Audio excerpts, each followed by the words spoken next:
విత్తనాల కొనుగోళ్ల కోసం ఖర్చు చేసి ప్రతి రైతును కూడా ఆదుకున్న పరిస్థితి మా ప్రభుత్వంలో ఉంటే ఈ రోజు రైతులకు గిట్టుబాటు ధర ఇప్పించాలన్న ఆలోచన లేదు.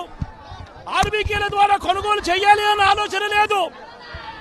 ఒక నంబర్ ఫోన్ కొడితే చాలు ప్రభుత్వం స్పందిస్తుందన్న నమ్మకం ఈ రోజు రైతుల్లో కూడా కరువైపోయిన పరిస్థితులు ఈ రోజు రాష్ట్రంలో కనిపిస్తా ఉన్న పరిస్థితులు. ఈ రోజు ప్రతి వ్యవస్థ కూడా నిర్వీర్యమైపోయిన పరిస్థితి. ఆర్బీకేలు నిర్వీర్యమైపోయాయి. ఆర్బీకేలో అనుసంధానంగా ఉన్న ఇంటిగ్రేటెడ్ ల్యాబ్స్ ఈ రోజు నిర్వీర్యమైపోయినాయి. గతంలో ఎవరైనా కల్తీ విత్తనాలు అమ్మాలనుకుంటే ప్రభుత్వం ఉంది అని చెప్పి భయపడే పరిస్థితి నుంచి ఈ రోజు యథేచ్ఛగా ప్రభుత్వమే దగ్గరుండి ఆర్బీకేల ద్వారా ఎరువులు సప్లై, విత్తనాల సప్లై ఆపేసిన కార్యక్రమం జరుగుతూ ఉంది. ఎరువుల సప్లై, విత్తనాల సప్లై, పెస్టిసైడ్ సప్లై ఆర్బీకేల ద్వారా పూర్తిగా తగ్గించిన పరిస్థితులలో ఈ రోజు ఎరువులు కొనాలంటే రైతులు ప్రైవేట్ బ్రోకర్ల దగ్గర కొనాల్సి వస్తా ఉంది. ప్రైవేట్ డీలర్ల దగ్గర కొంటే వాళ్ళు కనీసము 100 రూపాయల నుంచి 400 రూపాయలు బ్లాక్ లో అమ్ముతా ఉన్న పరిస్థితి ఎరువులకు సంబంధించి.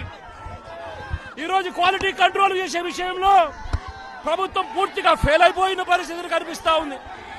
నాణ్యమైనవి మాత్రమే అమ్మే పరిస్థితి గతంలో ఆర్బీకేల ద్వారా చేస్తే రాష్ట్ర ప్రభుత్వం ఈ రోజు నాణ్యమైనటివి ఏవి కూడా రైతులకు సప్లై కాకుండా ఉండే పరిస్థితి ఈ రోజు రాష్ట్రంలో నెలకొని ఉంది.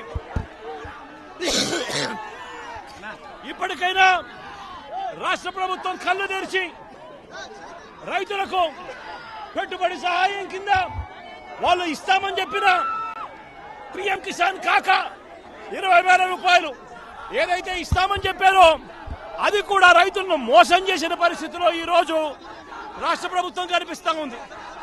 రైతులకు ఈ రోజు 0 వడ్డీ రాని పరిస్థితి ఈ రోజు రైతాంగం మీద కనిపిస్తా ఉంది.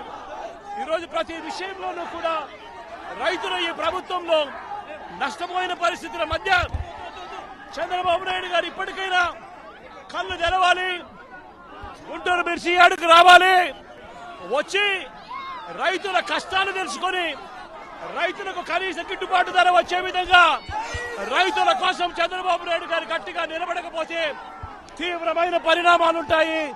రాబోయే రోజుల్లో రైతుల తరపున చంద్రబాబు నాయుడు గారిని హెచ్చరిస్తా ఉన్నాం.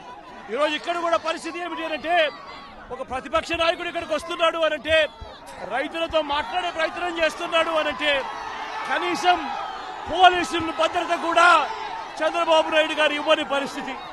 నేను ఇదే చంద్రబాబు నాయుడు గారికి చెప్తా ఉన్నా, ఎల్లకాలం మీ ప్రభుత్వం ఉండదు.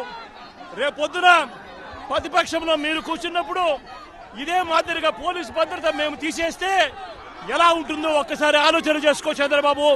నువ్వు చేస్తా ఉన్నది కరెక్టా కాదా అన్నది కూడా ఒకసారి ఆలోచన చేసుకోమని చంద్రబాబు నాయుడు గారికి ఈ సందర్భంగా గట్టిగా చెప్తా ఉన్నాం, విజ్ఞప్తి చేస్తూ.